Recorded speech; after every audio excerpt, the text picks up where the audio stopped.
یہ بات ہے 2012 ہی کی.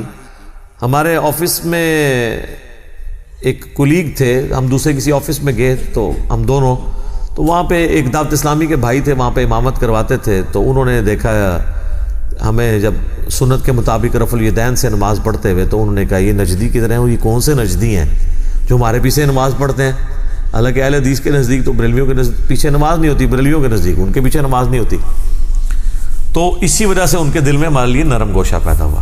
کرتے کرتے انہوں نے ہمیں اپنے گھر دعوت پہ بلا لیا، اور ہم نے موقع غنیمت جانا. ان دنوں ہمیں شوق تھا کہ چلیں لوگوں سے بات کریں. تو گئے تو اسی نیت سے کہ ان کو توحید کی بات کریں گے. اس نے آگے سے جال حق نکال لی مفتی احمد یار خان نعیمی صاحب کی، جو ہم نے 1994 میں پڑھی ہوئی تھی. اس جال حق میں جتنے شیطانی وسوسے ہیں نا توحید کے خلاف، ان سب کا جواب اس پمفلٹ دعا صرف اللہ ہی سے میں موجود ہے. اچھا، وہ جناب گفتگو ہوتے ہوتے کہتا جی قرآن سے کوئی ایسی آیت بتائیں جس میں اللہ تعالیٰ نے نبیوں سے مانگنے کو منع کیا ہو. میں نے کہا جی موجود ہے. کہتا جی کدھر؟ میں نے کہا سورۃ المائدہ کی آیت نمبر 75. مل مسیح ابن مریم الا رسول، عیسیٰ ابن مریم تو نہیں تھے مگر ایک رسول ہی. قد خلت من قبلہ الرسل، اور ان سے پہلے بھی کئی رسول گزرے ہیں. وَأُمُّهُ صِدِّيقَةٌ، اور ان کی ماں سچی عورت تھی. بیٹا اولو العزم پیغمبر، 5 پیغمبروں میں سے محمد رسول اللہ، ابراہیم خلیل اللہ، موسیٰ کلیم اللہ، اور نوح صفی اللہ، اور عیسیٰ روح اللہ. یہ 5 اولو العزم پیغمبر ہیں جو سورہ الشورى اور سورۃ الاحزاب میں اللہ نے بتائے ہیں. کوئی پیغمبر ان کے لیول کا نہیں ہے. ان میں سے ایک عیسیٰ ابن مریم ہے، اولو العزم پیغمبر. اور ماں اولیاء کی سردار، پیغمبر کی ماں. کون سا ولی اس کا مقابلہ کر سکتا ہے؟ جس کو اللہ تعالیٰ نے چن لیا. آل عمران کو ان کے نام پہ صورت ہے. ان کے والدہ نے منت مانی تھی نا کہ مجھے ایک بیٹا ملے تو ہیکل سلمانی، ٹیمپل آف سلیمان کی خدمت کے لیے میں اسے وہاں کے لیے وقف کر دوں گی، وہ مجاور ہوگا وہاں کا، اور وہ درگاہ چلائے گا. درگاہ یعنی یہ وہ پیری مریدی والی درگاہ نہیں، توحید والی. جس طرح ہماری بھی یہ دار ارکم ہے، ہم اسے اکیڈمی بھی کہتے ہیں، اور یہ ہماری خانقاہ بھی ہے جہاں پہ ہم توحید کی دعوت پیش کرتے ہیں. تو لیکن وہ بیٹی پیدا ہوئی. اللہ نے کہا کہ کوئی بیٹا بھی اس بیٹی جیسا نہیں ہوگا جو ہم نے تجھے بیٹی دی ہے. کیوں کہ اس سے آگے اولاد کو ہم، اور حضرت مریم خود جان والوں کے لیے نشانی بنی ہے، کیونکہ وہ بغیر خاوند کے ان کو اولاد ہوئی ہے. اس حوالے سے حضرت مریم خود بھی ایک پوری انسانیت کے لیے نشانی ہے اللہ کی. پیغمبر نہیں تھی لیکن بہت بڑی اللہ کی نشانی ہے. یہ 3 ہی بندے ہیں، حضرت آدم، سیدہ مریم اور عیسیٰ ابن مریم، جن کے ساتھ یہ یونیک کیس ہے. آدم کے نہ ماں نہ باپ، اور حضرت مریم کو بغیر خاوند کے اولاد، اور حضرت عیسیٰ علیہ السلام کی ماں تھی، باپ کوئی نہیں تھا. اس حوالے سے ان تینوں کی کوئی اور آپ مثال نہیں پیش کر سکتے. تو دونوں آگے اللہ فرماتا ہے کان یاکلان الطعام، دونوں کھانا کھانے کے محتاج تھے. میں نے کہا دیکھ لو، اللہ تعالیٰ کہہ رہا ہے وہ بھی محتاج تھے. اور کس کے؟ روٹی کے. اب آپ نے کہنا ہے پیغمبر روٹی کا محتاج ہو گیا، پھر روٹی کا مرتبہ زیادہ ہو گیا. یہی کہانیاں کرا دینا.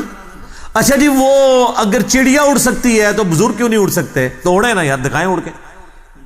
تو اگلی بات ہے کہ بزرگوں کے ماننے والے تو چڑیا سے افضل ہے نا، اشرف المخلوقات ہے نا، تو ماننے والے کو اڑ کے دکھا دے تو ہم کہہ دیں گے ٹھیک ہے، ورنہ آپ چڑیا سے بھی گئے گزرے، چڑیا اڑ سکتی ہے. یار چڑیا کو اللہ نے کیپیبلٹی دی ہے، انسان کو نہیں دی ہے. اس سے افضلیت غیر افضلیت کا کیا فرق پڑتا ہے؟ تو اللہ فرماتا ہے روٹی کھانے کے محتاج سے.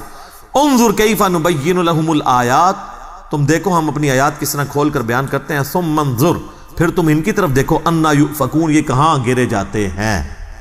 اللہ فرماتا ہے اس سے زیادہ میں کیسے سمجھاؤں کہ روٹی کا محتاج کوئی ہو اور اس کو یہ مشکل کشا بنائے بیٹھے ہیں.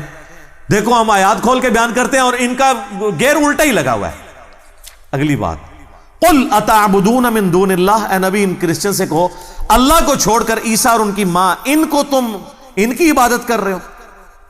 ما لا یملک لکم ضرا ولا نفعا، جو نہ مالک ہیں تمہارے کسی نقصان کے نہ کسی نفع کے.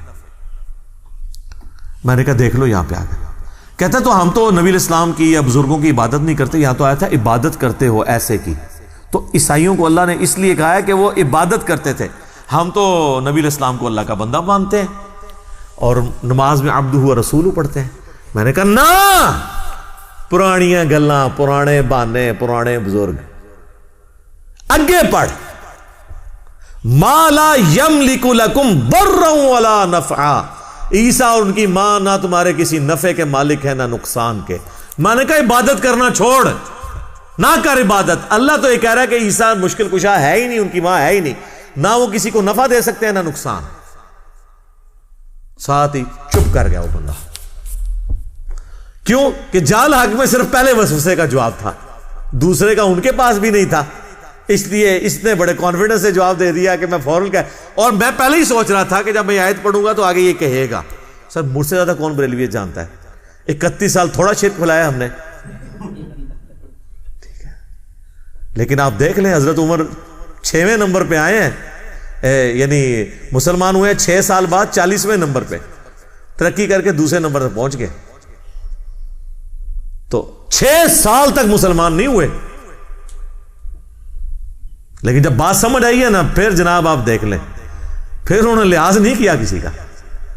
تو میں نے کہا دیکھ، ایک تو یہ مسئلہ حل ہوا، اور دوسرا دیکھ تجھے یہ پٹی پڑھائی گئی تھی کہ بت من دون اللہ ہوتے ہیں اور اولیاء اللہ اور انبیاء کو ہم من دون اللہ نہیں کہہ سکتے. تو دیکھ یہاں پہ اللہ نے عیسیٰ اور ان کی ماں کو بھی کہا ہے قل اتعبدون من دون اللہ، اللہ کو چھوڑ کر یہ ہستیاں. تو من دون اللہ پیغمبر بھی ہو سکتے ہیں جب کہ ان کو اللہ کے مقابلے پر کھڑا کیا جائے. اچھا اس میں پیغمبروں کا قصور نہیں ہے، ویسے ہم بھی مانتے ہیں کہ وہ اللہ کی پارٹی ہیں، حزب اللہ ہیں پیغمبر، اور جو شیاطین ہیں وہ اور ان کے فالورز وہ حزب الشیطان ہیں. ان معنوں میں وہ اللہ کی پارٹی ہیں. لیکن جب توحید کا معاملہ آئے گا نا، پھر جو پیغمبر بھی سامنے کھڑا کیا جائے گا نا، تو پھر اللہ تعالیٰ اس چیز کا بھی لحاظ نہیں کرے گا. اور سورۃ المائدہ کی آپ آیت نمبر 17 میں دیکھیں نا، اللہ تعالیٰ فرماتا ہے لقد کفر الذین قالوا ان اللہ هو المسیح ابن مریم. بے شک وہ کفر کر رہے ہیں جو کہہ رہے ہیں کہ عیسیٰ ابن مریم ہی اللہ ہیں. قل فمن یملک من اللہ شیئا، اے نبی تم فرماؤ کہ اللہ کا کوئی کیا بگاڑ لے گا.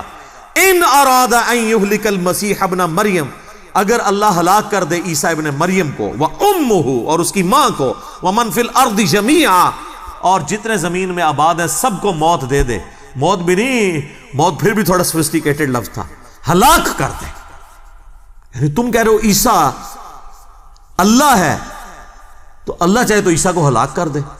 اچھا غصہ عیسائیوں پہ ہے اور ذکر کس کا ہو رہا ہے؟ تو وہ مولانا اسحاق رحمہ اللہ کی بات مجھے یاد آئی. وہ اکثر کہتے تھے او پائی جدو توحید بیان کریں گے گستاخی آپ ہی ہو جاتی ہے آٹومیٹیکلی. جدو توحید بیان ہوئے گی، جب توحید بیان ہوگی تو گستاخی آٹومیٹیکلی ہو جائے گی. یہاں پہ دیکھ لیں اللہ نے توحید بیان کی ہے اور ان کے زوم میں گستاخی آٹومیٹیکلی ہو گئی ہے.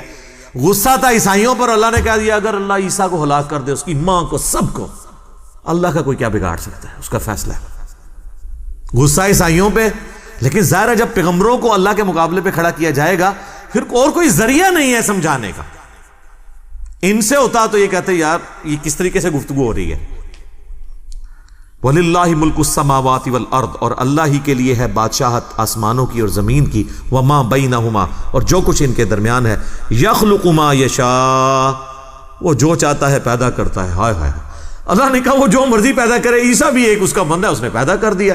اربوں مخلوقات اس نے پیدا کی ہیں، اس میں سے ایک عیسیٰ بھی ہے، جو چاہتا ہے پیدا کرتا ہے. واللہ علی کل شیء قدیر، اللہ تعالیٰ ہر چیز کے اوپر قادر ہے. بہرحال یہ پھر جو ہمارے بریلوی بھائی تھے نا، یہ بھی لاجواب ہوئے. یہ آپ کو میں نے تیسرا واقعہ سنایا.